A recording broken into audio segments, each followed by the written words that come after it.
I've partnered up with the F1 store for 2022, the best place to buy Formula 1 merchandise. Currently, they have an incredible end-of-year sale on with plenty of 2021 lines available and up to 40% off with official merch available from every Formula 1 team. If you're interested, click the link at the top of the description or in the pinned comment down below to help support the channel. Welcome everybody to the heart of Italian motor racing, Monza. We're here with Formula 2 for what ought to be an extravaganza of excitement and action. Let's head to the start line and get underway. Monza is situated 12 miles northeast of Milan. It's 3.6 miles long and offers 11 corners. 7 of those are chicanes, putting a premium on good braking stability and traction. With a good slipstream plus the 2 DRS zones available, there should be a number of good passing opportunities on offer.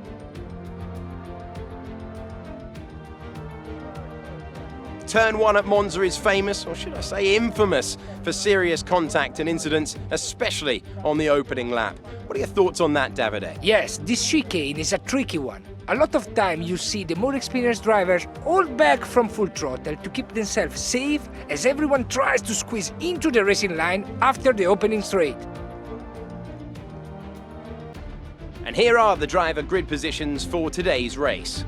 Christian Lundgaard lines up on pole position, and it's Marcus Armstrong in P2. Looking down the rest of the grid we have Dragovic, Fiscal, Marino Sato and Pourchaire, Deruvula, Aitken, Lawson, Yuri Vips, Fiscal, Piastri, Guan Yu Zhou and Vachor, Ticktum, Schwartzman, Beckman and Alessio Deleda, Samaya, Zendelli, Boschar and Roy Nissany completes the grid. Now it's almost time to lights out, so let's go down to the track.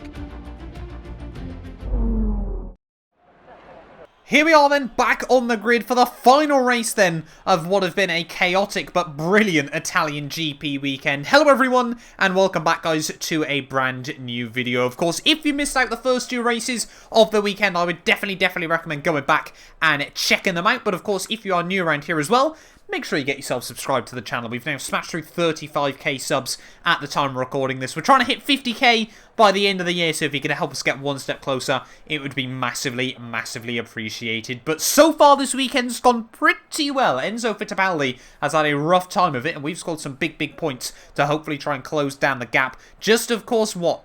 10 more races to go of the year, including this one, so anything can still happen late on in this F2 campaign. But getting ready then on the grid for the final race here of the Italian GP. 5 red lights, and it's going to be lights out, and away we go.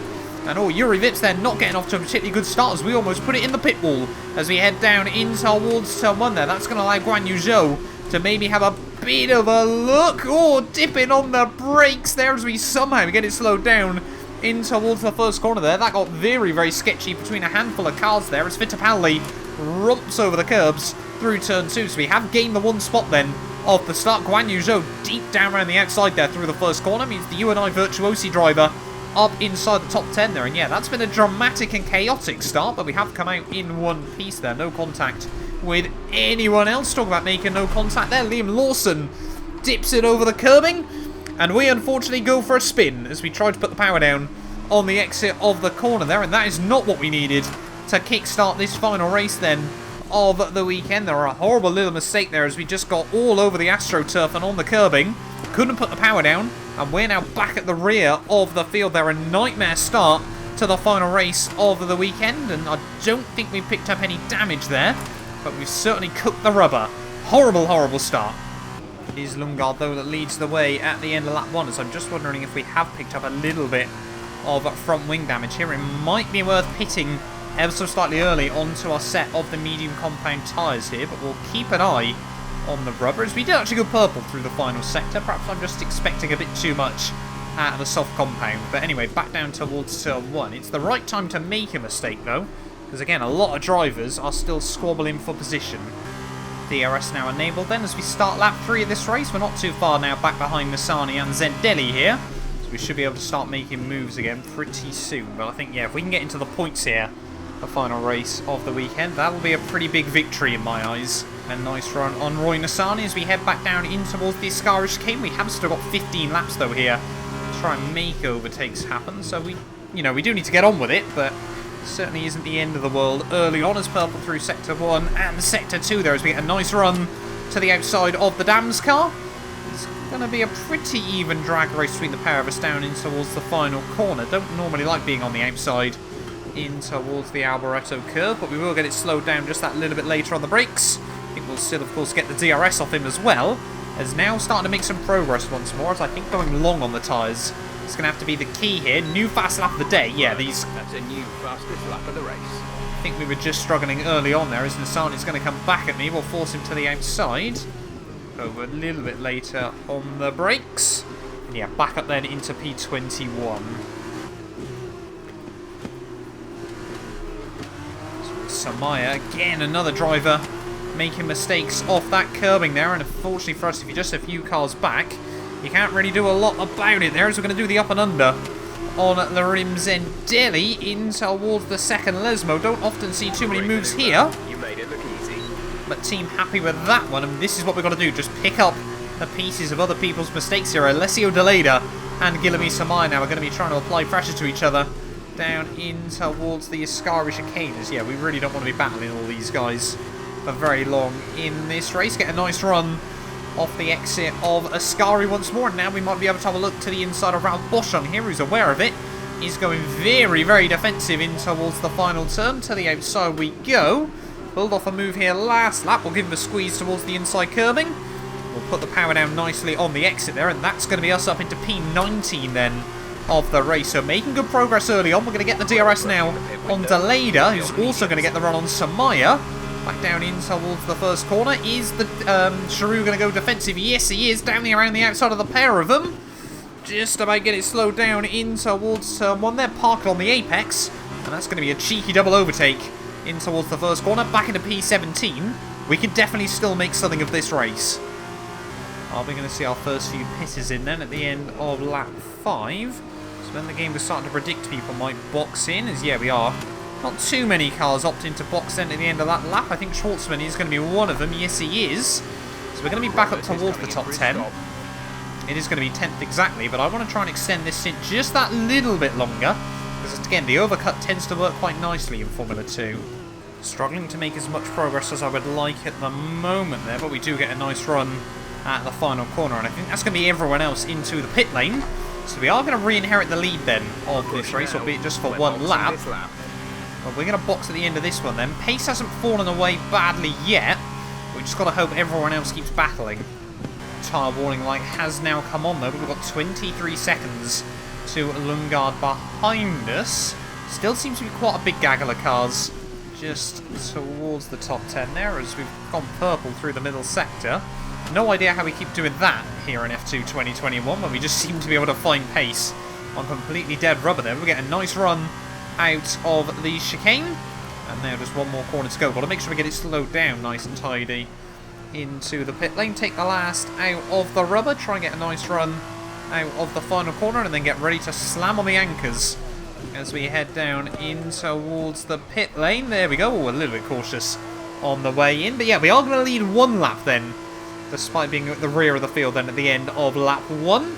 Yeah, fingers crossed, a nice, clean, tidy pit stop. I've told the team do not change the front wing. It's definitely not worth the time loss at this stage of the day. Is 5.7? 5.7.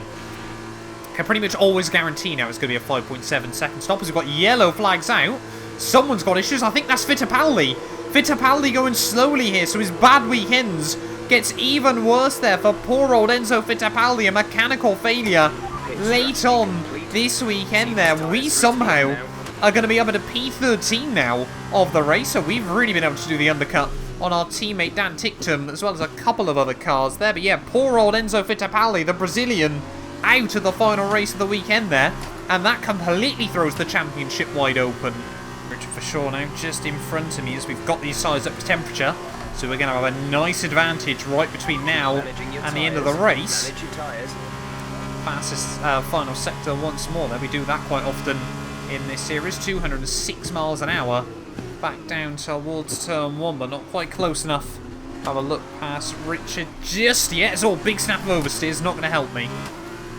I'm finally getting into the groove, though, with this car this weekend, as now we're really closing back up to Richard Verschoor rather quickly in this race as we head back through the Alboreto curve once more. We're going to be even closer than we were last time round. Are we now going to be able to get a run back down towards Stel 1 here on the young Dutchman? It might have to be a bit of a send, as again, purple through the final sector there, despite that mistake, only going 2/10 off our PB, and now we're definitely within catching range there as Verschoor goes defensive, tries to give me a squeeze, wobbles around in the braking zone there, and he made a hash of that.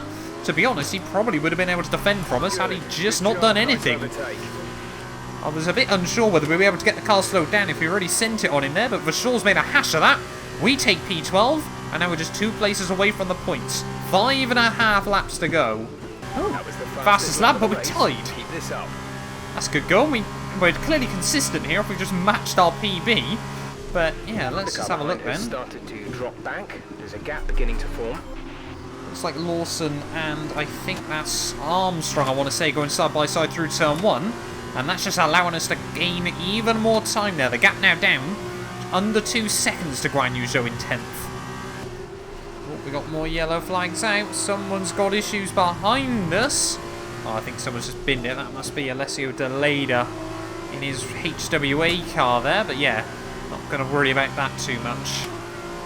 It's just over 4 laps to go. We're going to be agonisingly close to the DRS. We've gone green through the first 2 sectors, though. Don't quite think this will be good enough for fastest lap, though, as we got a really nice run out of Ascari last time round there. But you can see we're just gaining. As I want to say, it's Sato again holding up a bit of a train there. We're still setting good, consistent low 1 minute 30s. This is exactly what we need late on in the race. One of the Tridents having to go defensive in towards turn 1. And no, I think that's Bent Viscal and Teo Porcher there fighting over P6. But this just brings us closer and closer. And of course, the main driver we want to jump in this one is Liam Lawson still. If we can somehow gain points over our 2 championship rivals after lap 1, that'll be basically a miracle. But we got Lawson's high-tech teammate first of all, who takes a very odd defensive line through the chicane.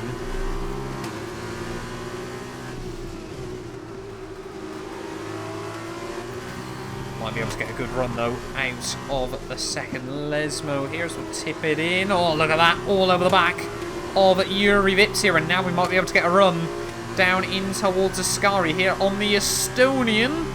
He's gonna not really go defensive as we'll have a look to the inside. Oh, very close to wheel-to-wheel contact. We'll hang him out to dry through Ascari there, leave him no way to defend, and we will now be up into 11th place there, right behind the points in this final race then of the weekend here. But there is still a lot more to be had and a lot more to be lost still, as everyone's still battling out for points late on in the race. Verschoor now having a look on Yuri Vips as well there, so I think Vips is starting to struggle. Perhaps he's just burnt out his tyres a little bit too much here, so we're going to get a good run on Guan Yu Zhou there, the young Chinese driver, going a bit defensive in towards the first corner.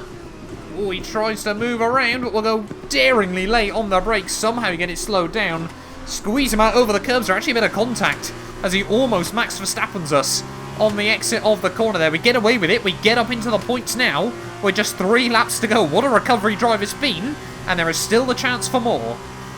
Right, 2 laps to go then as we're all over the back of Jack Aitken, and there is every chance still we can try and get 6th place in this final race of the weekend there. Jack Aitken isn't going to go defensive, so we're going to look to the inside of the HWA, and much later on the brakes there than Jack Aitken. Of course, took his first race victory back on Friday, but again, look at the run we've got on Liam Lawson here. We're just dancing our way through the cars. Try-hard mode has been engaged this weekend. 3.5 the gap to Robert Schwartzman behind us, but to the outside of Lawson there. Viscal and Porcher going side by side. So we head back down towards turn 1, and that is us disposing of our championship rival. There a bit of contact with Teo Porcher off the exit of turn 2 there as we tried to put the power down on the grass. No idea how we kept it pointing in a straight line that time around there, but Lawson might be able to try and come back at me here as we head up the hill. Look at that Porcher and Vent Viscal going super aggressive in towards the chicane there, and we'll say thank you very much. Up the inside of Bent Viscal, we go through the second part there.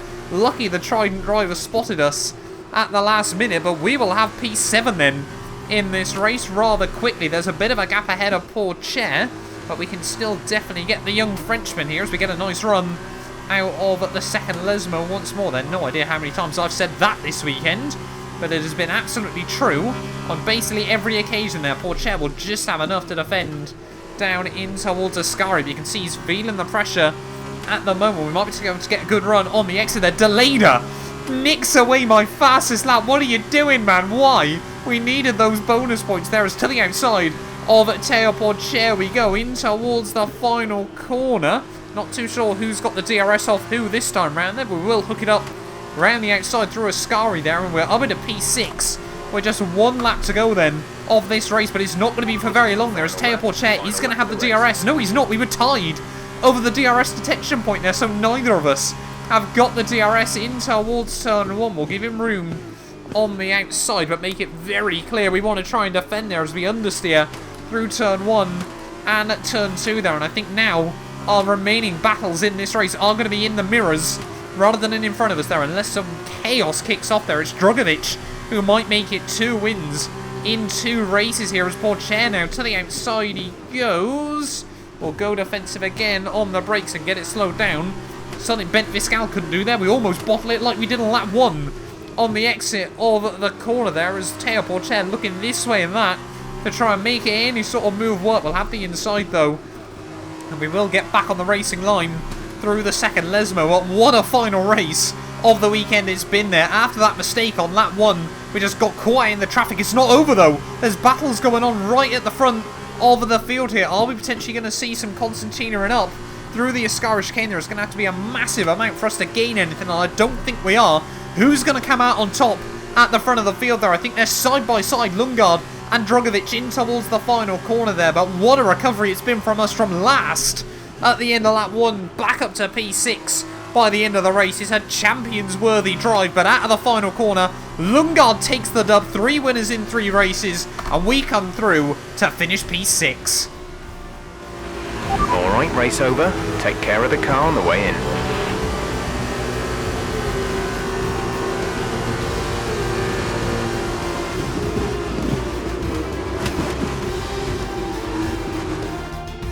So as they climb out of the car, the ART team are ready and waiting to celebrate a thoroughly deserved win.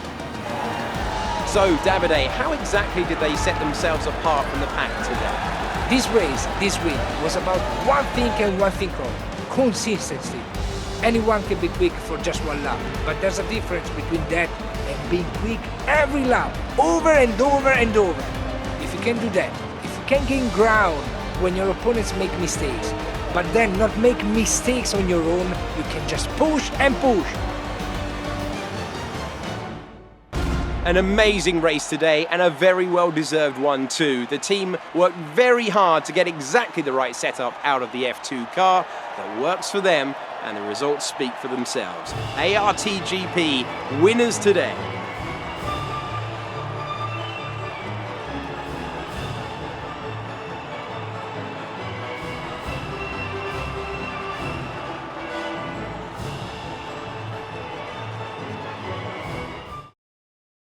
After this round of the World Championship, here's how things look in the drivers' table. The gap at the top of the championship has been cut down after a difficult race for our championship leader. On to the teams then. We saw a dip in form from the championship leaders today. Their lead has taken a significant blow. Another team that excelled today was Dams, who make further progress up the table.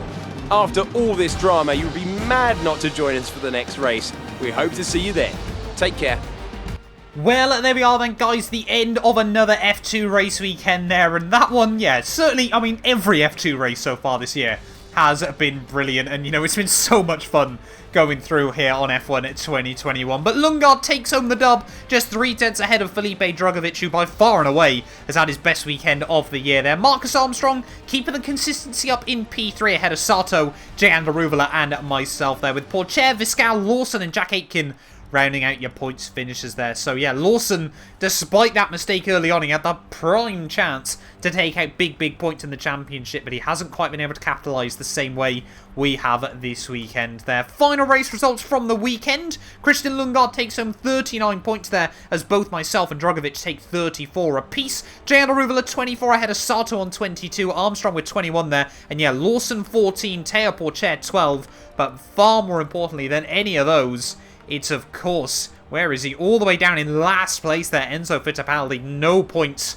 from the weekend. Certainly makes it interesting in the Drivers' World Championship. 12 points now. We pretty much couldn't have asked for a better weekend than the one we've just had now. We've taken, what, 34 points out of Enzo Fittipaldi in the championship there. Lawson is definitely still within the running. You know, Zendelli might still have an outside chance if he has a really good run right the way through to the end of the campaign there. Lundgaard, though, jumps back past Yuri Vips further down the order. Alessio Delayed are now down outside the top 10 as a load of cars jump Guilherme Samaya and my teammate Robert Schwartzman. They're down into P18 on the championship there. Just Dan Tickton, Roy Nassani and Ralph Boschung still yet to score points at the moment there. And constructors-wise, still 13 separating our top 3 teams there. We have made some good ground, though, this weekend. Only 28 points back now.